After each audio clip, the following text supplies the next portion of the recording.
अथ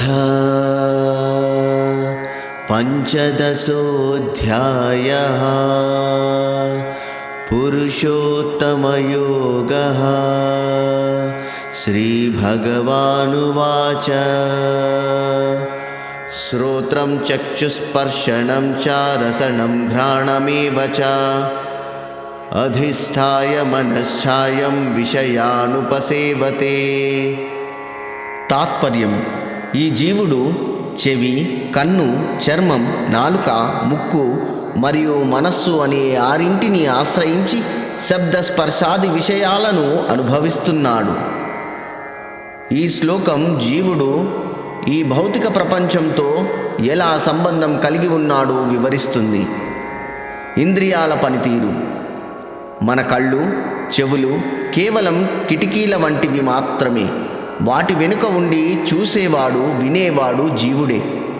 8వ శ్లోకంలో చెప్పినట్లుగా ఆత్మ తనతో పాటు తెచ్చుకున్న ఇంద్రియ శక్తులను ఈ శరీరంలోని భౌతిక అవయవాలలో ఉంచి వాటి ద్వారా ప్రపంచాన్ని తెలుసుకుంటుంది.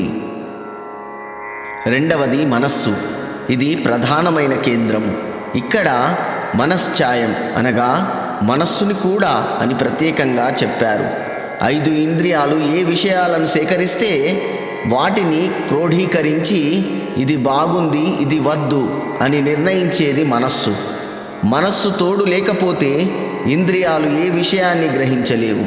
ఉదాహరణకు, మనం ఏదో గాఢమైన ఆలోచనలో ఉన్నప్పుడు మన కళ్ళు తెరిచే ఉన్నా ఎదురుగా ఉన్న మనిషి మనకు కనిపించడు. ఎందుకంటే అక్కడ కన్ను ఉన్నా దాని వెనుక మనస్సు లేదు. మూడవది విషయానుపసేవతే అనగా జీవుడు ఈ ఇంద్రియాల ద్వారా లోకంలోని సుఖాలను అనుభవిస్తున్నాడు. అయితే ఈ అనుభవం తాత్కాలికమైనది మరియు బంధానికి కారణము.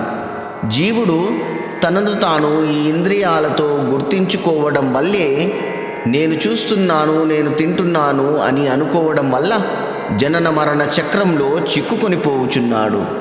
ఉదాహరణకు, మనం ఒక కారును నడుపుతున్నప్పుడు కారు వేగంగా వెళ్తుంటే మనమే వేగంగా వెళ్తున్నట్లు అనుకుంటాం.